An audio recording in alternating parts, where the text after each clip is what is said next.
Dhe ky i ri, dhe kjo rini që neve na përfaqëson, kjo rini duhet jetë më afër dietarëve. Kjo rini duhet jetë më afër bibliotekave. Kjo rini duhet të promovoj drejtësinë, shkencën, zhvillimin. Kështu na mëson Kurani.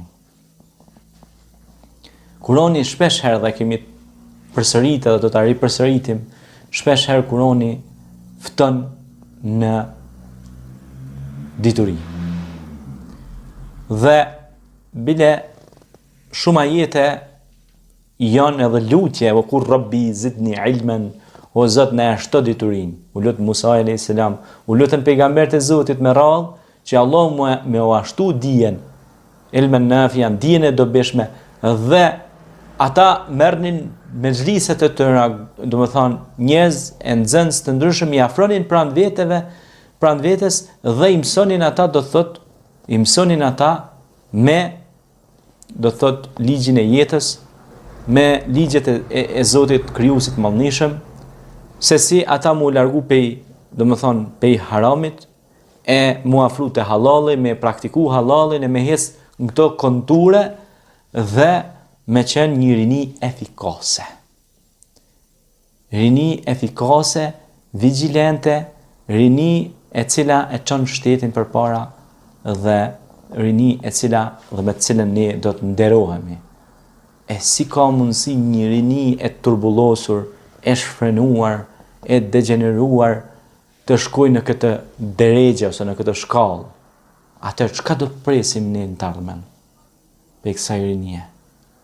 Dita ditës ata edhe nuk do të martohen, edhe do të përfundojnë nëpër spitalet e psikiatrisë. Disa prej tyre do bëjnë fatkeqësisht edhe ato më të keqen që s'du ta përmend. Sepse ndikimi i dozave e lëndeve, pra të ndryshme narkotike ose alkoolit ose të tjera, e djeg trurin dhe shkakton probleme shumë doja. Mjekët e dinë këtë, janë specialista, ata e dinë shumë mirë se çfarë dëmesh shkakton alkooli, çfarë dëmesh shkakton droga, çfarë dëmesh shkakton mos organizimi i kohës. Edhe mos organizimi i kohës shkakton dëme të mëdha. Mos menaxhimi i dur i kohës. Prandaj edhe Zoti u beton kohën ta volasër. Inal insana lafi khusr illa alladhina amanu wa amilus salihat wa tawassaw bil haqq wa tawassaw bis sabr. Fa ata që bëjnë vepra të mira, po që ndrojnë në drejtësi, punojnë me drejtësi, e menaxhojnë kohën. E si të menaxhohet koha një njeriu kur ai gjithë natën rrin zgjut edhe ndëgjon zhurma. Përveç zhurmës që vjen nga jashtë, e përveç pijes që e pen, pra truri është i sulmuar prej dy pjesëve, sulm nga ana eksternale dhe sulm nga ana internale, që është sulmi i jashtëm dhe i brendshëm. Atëherë ky truri shkret, kjo mendje që Allah ja ka dhënë insanit, thotë çfarë je duke më bë, me pas gjumë, me fol truri, do të thoshte çfarë je duke më bën?